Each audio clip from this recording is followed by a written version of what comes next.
You can do as many times. All right. She weighs too much. I was about 10 years old, and I walked into our doctor's office, and they put me on a scale, and they looked up at the chart. They looked at how tall I was and how much I weighed, and I just was off the charts every time I went. So my doctor told my mom that I needed to lose 15 pounds. I was a gymnast, a diver, a swimmer. I have a picture from this time in my life, and I am rock solid muscle. I'm an athlete, I'm strong, I'm healthy, I'm happy.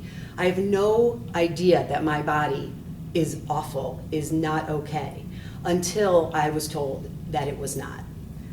We went home and my mom devised a plan, not out of being mean, but trying to follow the doctor's instructions to help me lose 15 pounds.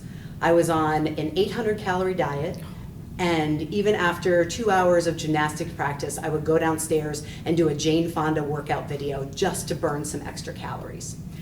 And I lost the weight, and I was loved.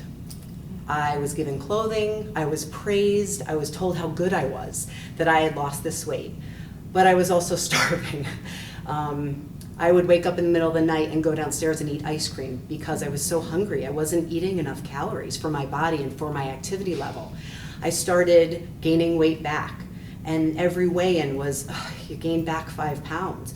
My clothes that were so new and exciting stopped fitting. And little by little by little, not only did I gain back the 15 pounds, I gained 3 more pounds back. And I hated my body. I started hating what it represented. I hated getting on that scale and seeing that number.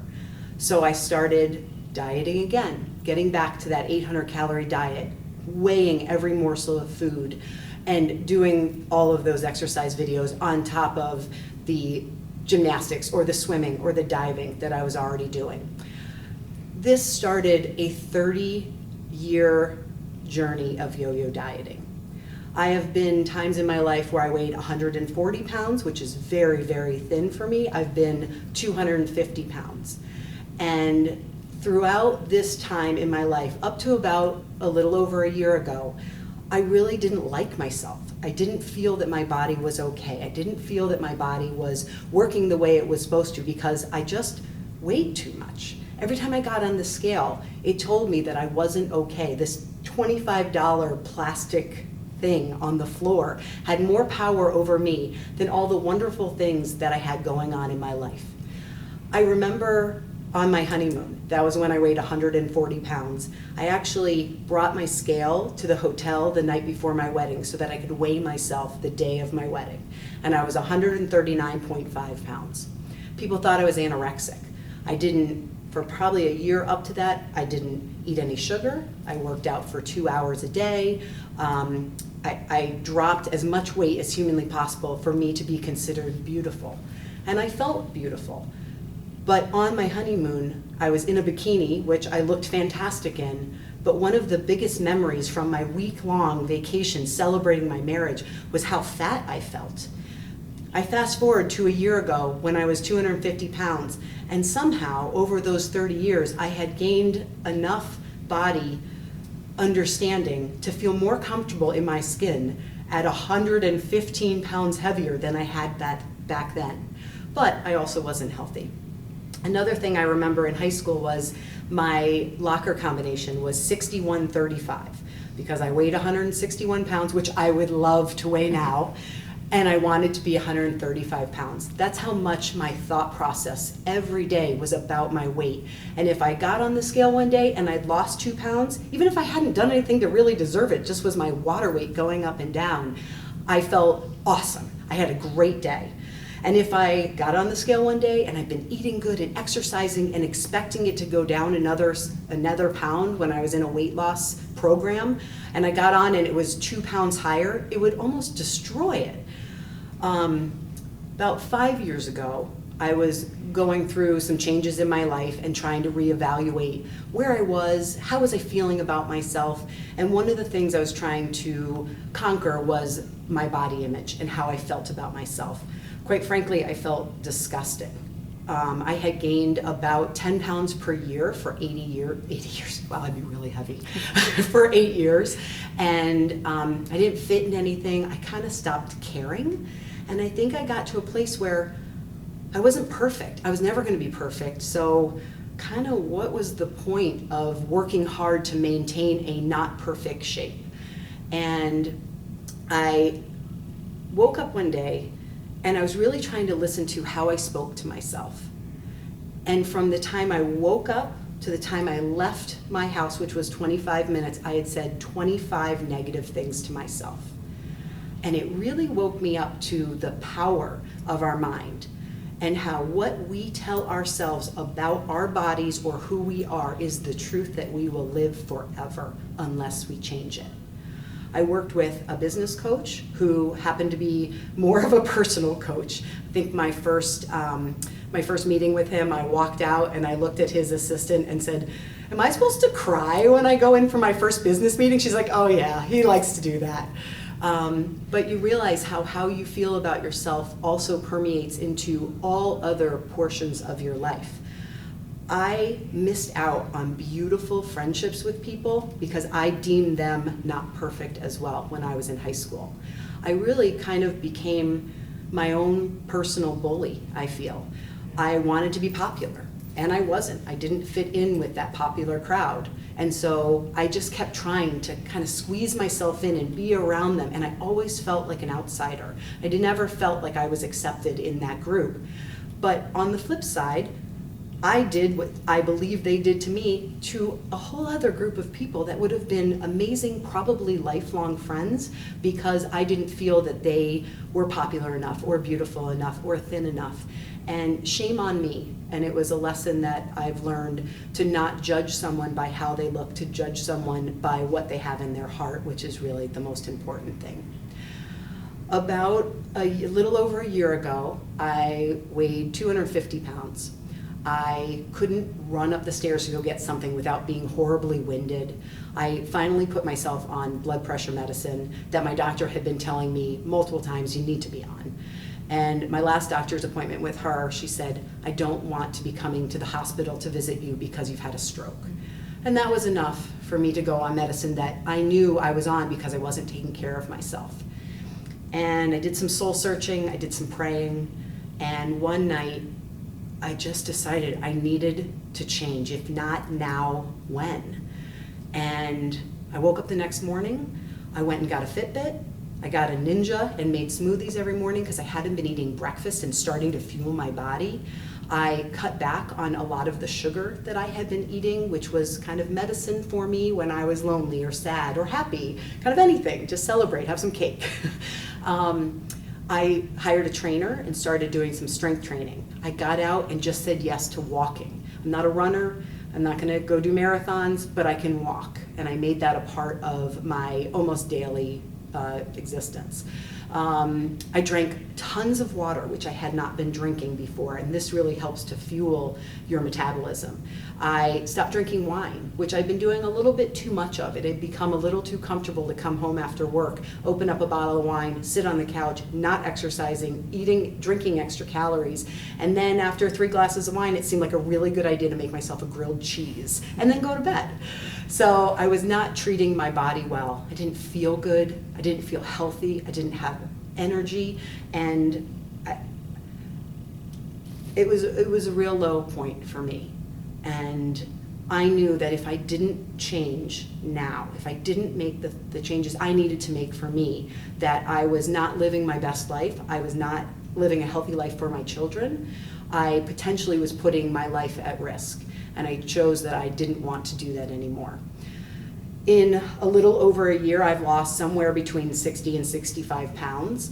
I don't know the exact number because I actually stopped getting on the scale.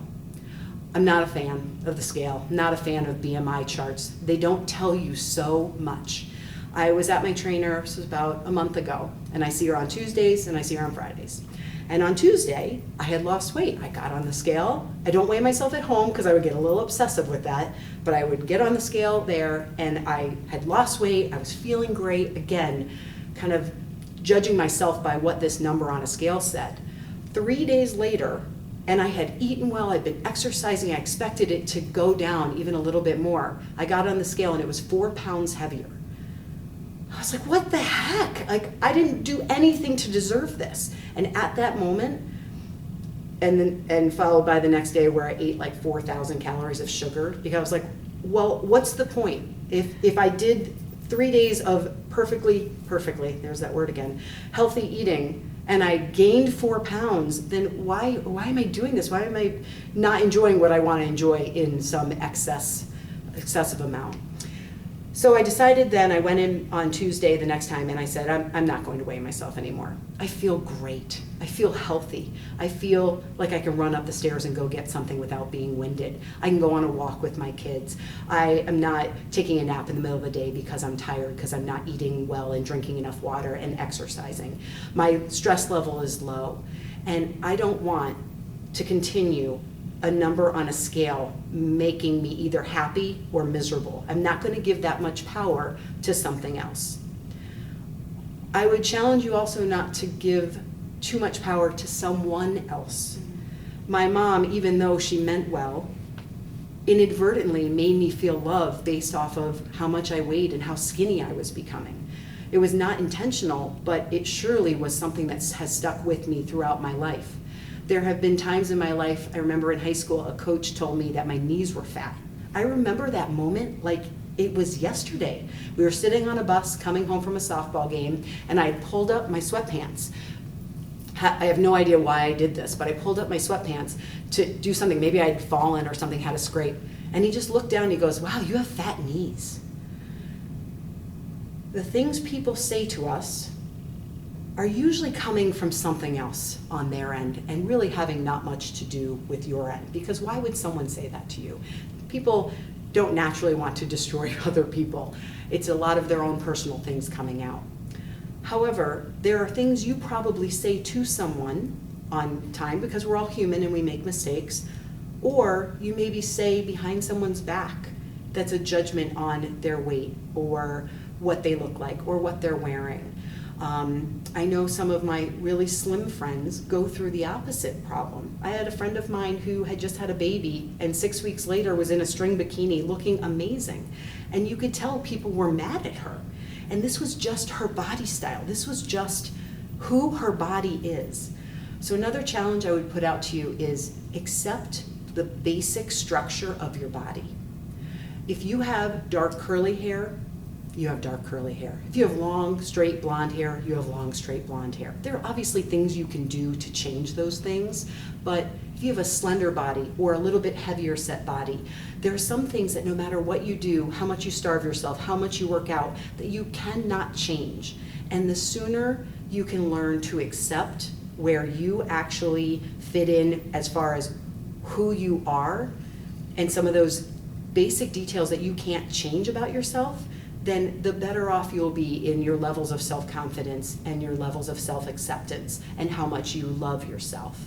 And the best thing you can do is get to a place where you fully love yourself and accept yourself the way you are, whether you are perfect or not. And no one's perfect. And in today's age of social media, it is so easy to look from the outside in on someone's social media pages, Instagram, Facebook, Twitter, and believe that their life is perfect, and it's not.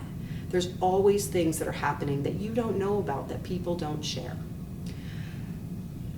It's been an interesting path. I wouldn't change it because I get to speak to groups like you. I get to speak to my mom's network group, and I get to share the struggles I've been through and where I'm at. And currently I weigh somewhere around 195 pounds. That typically would not be a weight that people strive for. But for me, it's a healthy, relatively happy weight. And the actual number I've chosen to not make as important. It's how I feel, it's getting up, it's I wanna go live my life, I wanna live my passions, live my dreams, go out and help, be a good person, help other people.